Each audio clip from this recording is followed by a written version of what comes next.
Nietzsche escreveu: aquele que luta com monstros deve cuidar para que não se torne também um monstro.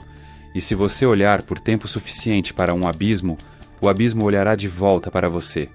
É isso que acontece quando você começa a enxergar demais. Quando percebe a mentira por trás do sorriso, o medo escondido no silêncio, a violência disfarçada de afeto. No começo parece um superpoder, mas logo você entende. Isso não é poder, é exílio. Talvez você seja essa pessoa, a que entra numa sala e sente o peso que ninguém comenta, a que enxerga o desespero escondido na rotina, o colapso disfarçado de estabilidade, a tristeza onde todos juram haver contentamento. E, por ver demais, começa a se afastar.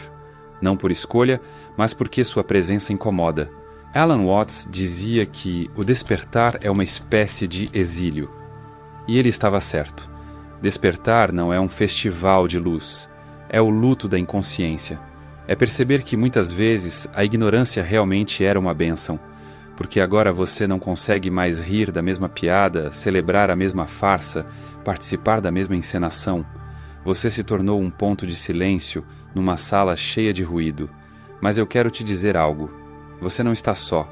Neste espaço, nesta conversa sussurrada entre os escombros da madrugada, nós vamos juntos atravessar esse território invisível, entre o ver e o suportar, entre a lucidez e a loucura.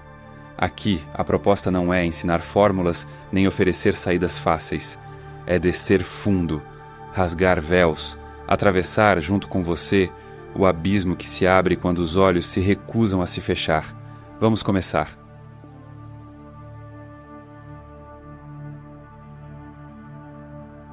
Existe um tipo de solidão que não nasce da ausência de companhia, mas da ausência de cumplicidade. Você está cercado de pessoas, mas ninguém está realmente lá.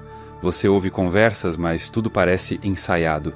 Você participa de encontros, celebrações, almoços em família, mas sente que entrou por engano numa peça de teatro onde todos sabem o roteiro, menos você. Ver demais é um tipo de maldição elegante. Ela não grita, ela sussurra. Você percebe o olhar que dura meio segundo a mais, o desconforto disfarçado com um sorriso, a raiva que escapa na escolha de uma palavra. E quando isso começa, não para mais.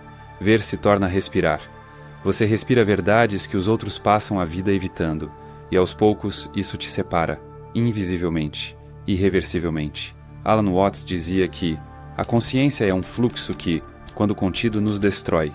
Mas o mundo não está preparado para quem transborda. Quem vê demais se torna uma ameaça, porque você não entra na brincadeira, e todo o jogo social depende de regras silenciosas, de fingimentos pactuados. Ninguém te diz isso, mas todos esperam que você finja também. Fingir que está tudo bem, fingir que aquela relação não é abusiva, fingir que aquele elogio não foi passivo-agressivo, fingir que aquele sistema não está podre, mas você vê, e ao ver, ameaça, e ao ameaçar, é afastado. Começa assim. Uma mudança de tom, depois convites que param de chegar, depois sorrisos forçados, olhares desviados. Você não fez nada, exceto existir com clareza. Mas essa clareza é insuportável para quem construiu a própria identidade sobre ilusões cuidadosamente mantidas. Parece exagero? Lembre-se de Sócrates, condenado à morte por corromper a juventude e não acreditar nos deuses da cidade. Mas o que ele realmente fez foi ensinar a ver por trás das tradições, das autoridades, dos discursos, e por isso teve que ser silenciado. O mesmo padrão se repete até hoje. Aqueles que enxergam demais são rotulados de negativos, difíceis, paranoicos. É mais fácil matar o mensageiro do que acolher a mensagem. E assim você se recolhe. Começa a duvidar da própria sanidade. Se pergunta, será que estou exagerando? Será que sou eu o problema? Mas não é exagero, e não é loucura, é apenas lucidez. Uma lucidez que ainda não encontrou espaço para existir em paz. Talvez o que mais doa não seja o afastamento dos outros, mas o afastamento de si mesmo, porque quando ninguém valida aquilo que você percebe, você começa a sufocar a própria percepção, e sufocar o que se vê é começar a morrer por dentro. A maldição da lucidez não está em ver, está em ver sozinho, mas há algo poderoso nessa dor.